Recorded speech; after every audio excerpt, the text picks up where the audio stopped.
Welcome everyone to 3 Count Commentaries. This is MagMongoSlade speaking.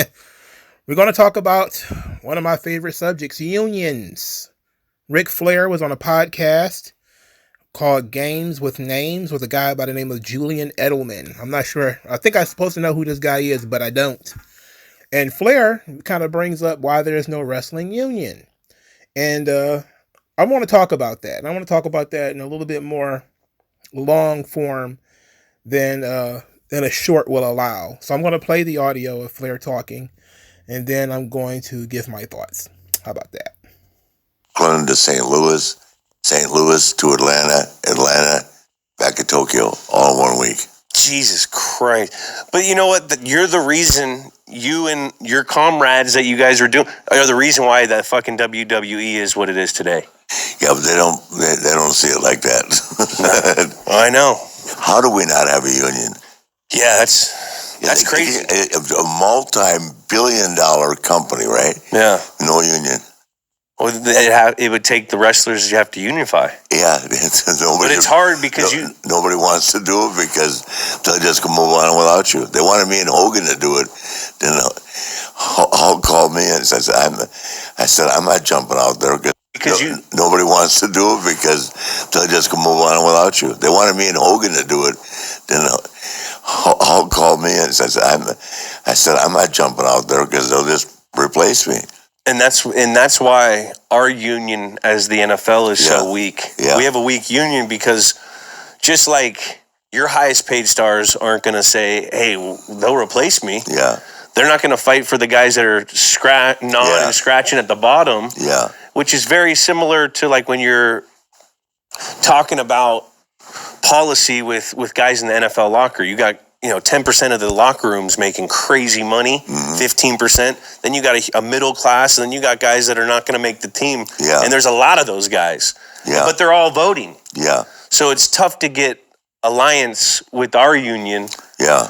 And it probably sounds very similar to why you guys don't even have a union. Yeah. Well, do you think it's tough because you can write someone out? So if someone puts their neck out too far, they can write out Hulk Hogan from the stories, where it's like you could never write out Tom Brady from being in the NFL because he's just so good. Do you think that component maybe plays into why it's so hard to unionize?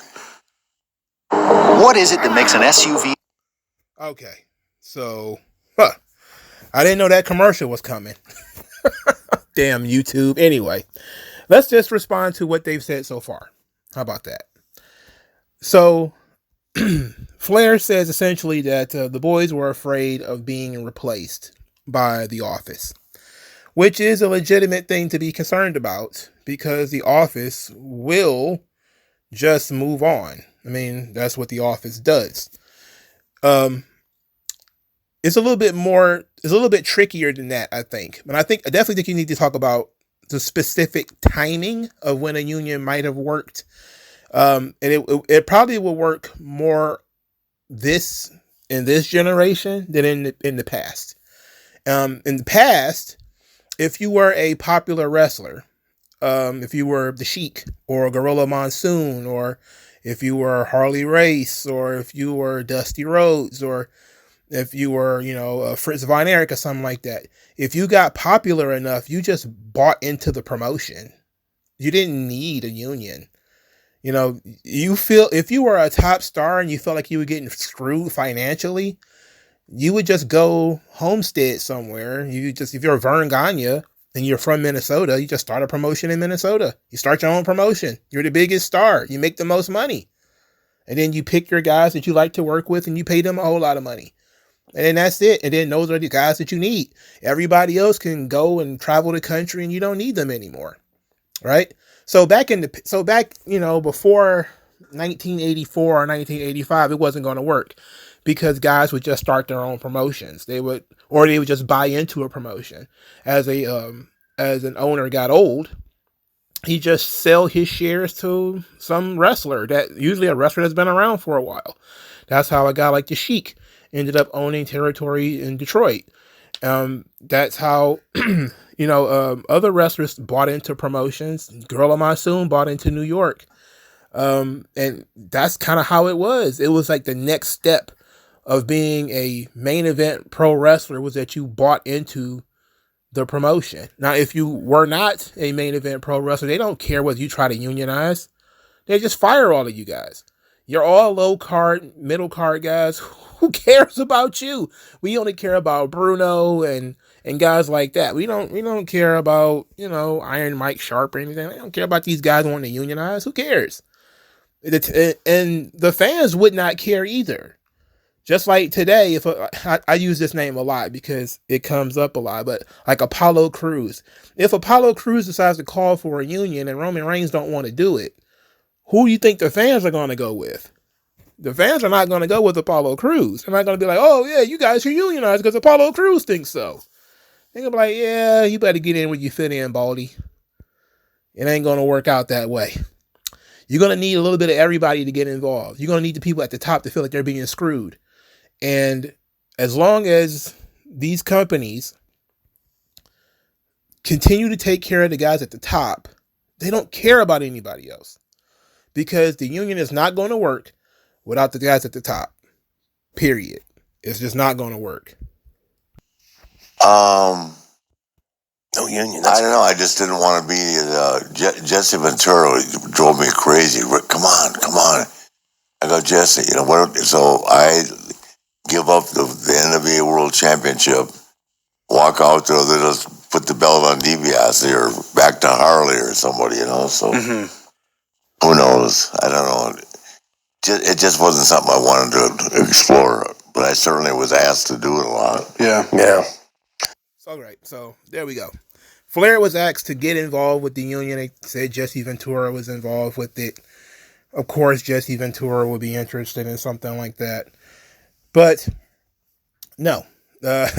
Look, my thoughts on unions in general are pretty well known. I've not been shy about my dislike for unions. I have several videos talking about why unions wouldn't work in wrestling. And what Flair is talking about is specifically during his day, specifically during his time, which, if Harley was an option or DiBiase was an option, we're talking maybe 83, 84, when they were trying to do this. And yeah, it probably wouldn't have worked. Now, WWF was doing phenomenal business, 84, 85. So, it would have to be not 83. It had to be later than that. It had to be probably 85, 86 or something like that. Around WrestleMania 2. So that probably would be like the more likely time that Jesse Ventura would have brought this up. And because I think he wanted to have a walkout of WrestleMania 2. That was his big plan, is to have the boys boycott WrestleMania 2. Trust me. It's not like we wouldn't have sold any tickets if Jesse Ventura didn't show up. No disrespect to him, but you have to realize WrestleMania 2 needed Hulk Hogan, so therefore you needed Hulk Hogan. And if Hulk Hogan is not getting screwed financially, Hulk Hogan is going to show up at WrestleMania. And if his opponent is paid very well, his opponent is going to show up at WrestleMania. And if the other 4 or 5 top guys are being paid pretty well, they're going to show up at WrestleMania. And you lose at that point. And that's all Vince has to do. You don't have to pay everybody. Everybody's going to get paid a lot of money anyway. But if you don't have to pay everybody. You just have to pay the top guys to be top guys. And then that's it. You pretty much have broken it. And in the past, if promoters were shitty about payoffs or something like that, the boys would just avoid going to his territory. Or they would sabotage the territory. There's a ton of stories about guys who would sabotage a territory. They would have bad matches on purpose. They would agree to a date and then not show up. That kind of stuff. And that was a way of the boys screwing with the promoters who wouldn't pay. So there was no need for a union. Again, that's why I say unions make more sense today because there's fewer places to work. And the NBA has a union. It's a monopoly. The NFL has a union, it's a monopoly. The NHL has a union, it's a monopoly, etc., right? So WWE is not a monopoly. It is the biggest wrestling promotion in the world, but it's not a monopoly. Because not only because AEW exists, but because there's hundreds of wrestling companies. Now, the ones that don't take men, like, Stardom or Marigold or something like that might not count. But there's plenty of places for people to work and make money. Now, there's only one place you can go and make, two places where you can go and make six figures pretty regularly, which is WWE and AEW. I'm not sure TNA is on that tier yet, or MLW. They'd probably be a tier below. But you can make a decent living in pro wrestling without a union. And that's the reason why there is no wrestling union. These guys still get taken care of. Now, there's all these people who still complain about, and this is to be juxtaposed with the Jasmine Nix. She talked to Ariel Helwani recently, and basically she was talking about the NXT pay. So even though I had not planned on talking about this, let's go ahead and throw this in there. About it, Yeah. You seem willing to learn and grow. Yeah. You seem excited about it. Mm-hmm. Which leads me to the obvious question: why aren't you still a part of WWE? Why did you decide to leave? Yeah, I mean, I truthfully can say I was not expecting to leave. Like, I wholeheartedly felt like this was going to be my life. I was ready to put in the work and, see where my journey took me. But it came down to, like, making a living. And everyone needs to make a living. And some people's living looks different than others. And for me, it was like, after my 3 years and being on TV for 2 years, I expected there to be some sort of compensation, just, for the work that I put in. And it didn't end up that way, and that's okay. And, that's why I had to part ways. But it was no, like, bad blood or anything. It was just, okay, like, I can't make a living on this. And like, I value myself in this way, which you guys might not yet. But, who knows, in the future, value goes up, and if they want me back, I would love to go back. But it was just in that time, in that moment, it felt like the right decision for me. And again, didn't want it to be, but you got to do what you got to do. How does that work? They come to you with, so your deal's up after 3 years? Yep, so at my 3 year They come to you with a new offer. Yeah. You obviously aren't happy with the offer. Do you propose a new number? Yeah, so it was honestly like kind of a long process for me. Because it was like a back and forth situation. But yeah, basically they reach out, they say, here's what we are offering you for the next 3 years, and you either accept right then and there or you try to negotiate. And I try to negotiate, and the offer stood as it was. Went back a couple times, like, oh, like, what about this? No, offer stands. I'm like, okay. And if No budging. No budge. And How far apart were you from what you wanted and what they were offering?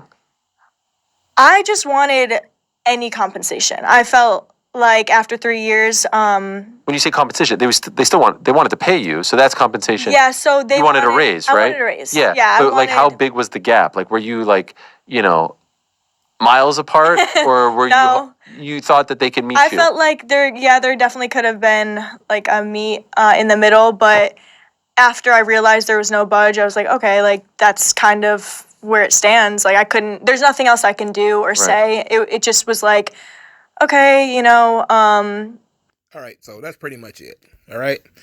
So, yeah, that's why there's no wrestling union.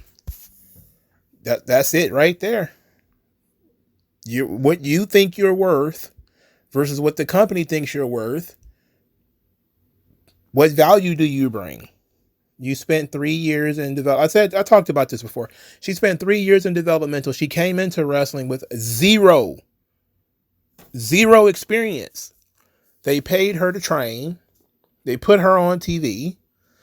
She worked minimally, I think. She did, I think, do a good job while she was on TV. I do think I don't know what she was being paid and, what she was asking for. All of these things are vague. So, I mean, but she was living in Florida and there's no income tax in Florida. So how much more does she want? I don't know. And she's perfectly happy to walk away, and WWE's perfectly happy to let her walk away. So there really is no need for anything else. And plus, there's a glut of women's wrestlers in NXT as it is. They have more than they can possibly use. And that's another reason why there's not any unions. See, back in the day, You know, these territories, they shared talent.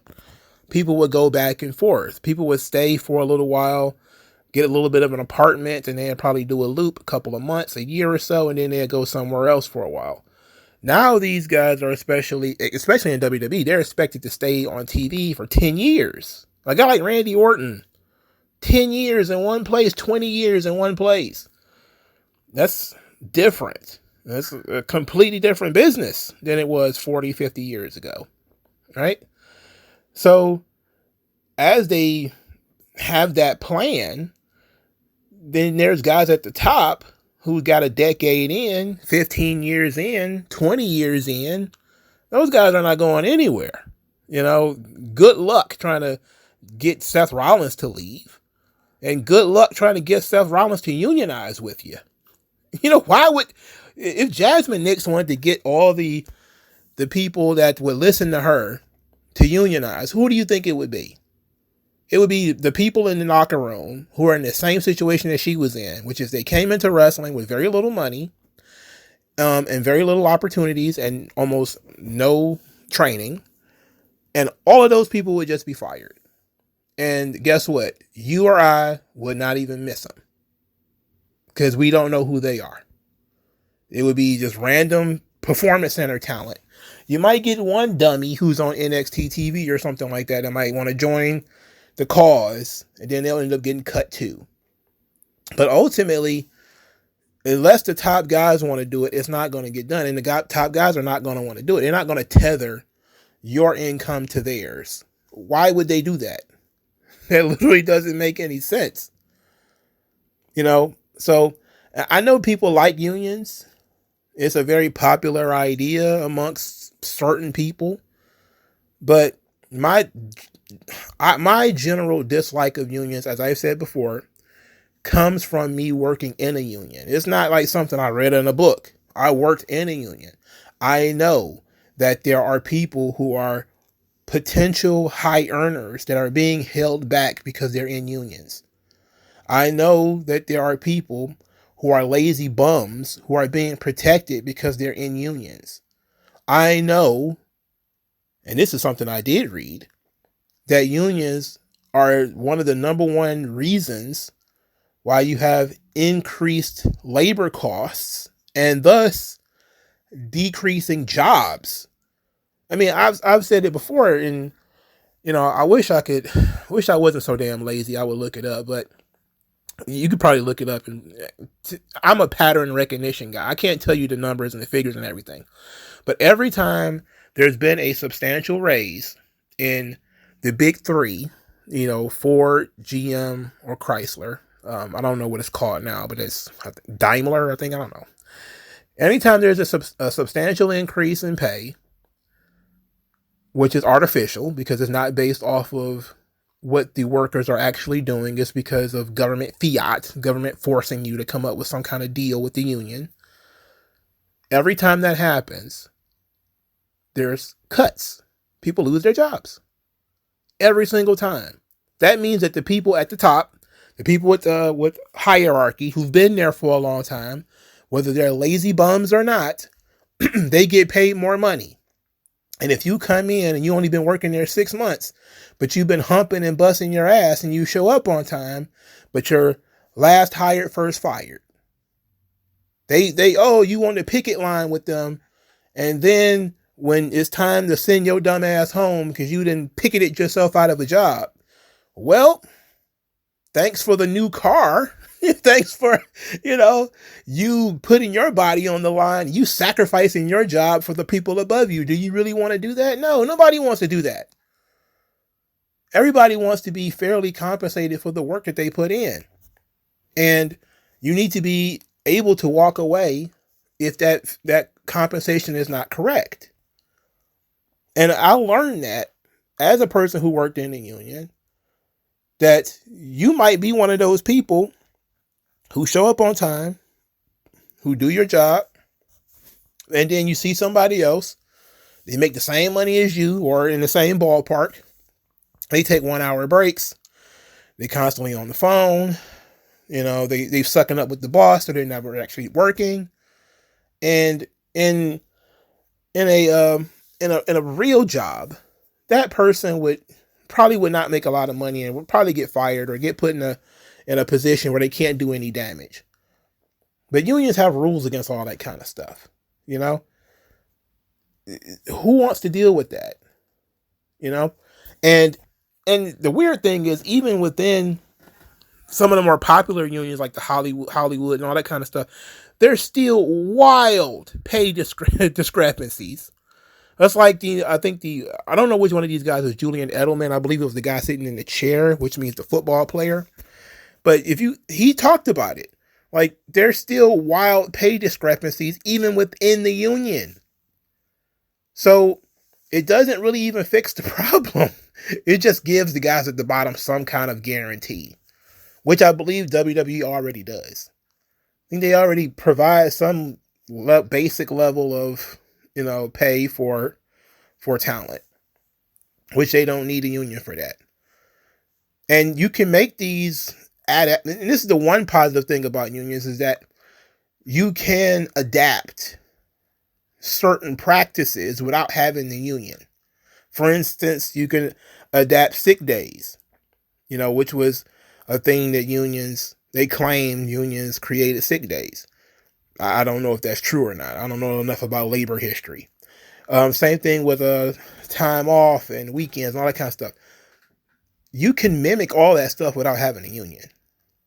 So that is the one benefit of unions existing, is that you, as a non-union employer, still have to adopt some of the better elements of what the unions do without the artificial increase in wages that comes with unions, without the headaches of strikes and all the bureaucracy. Ugh.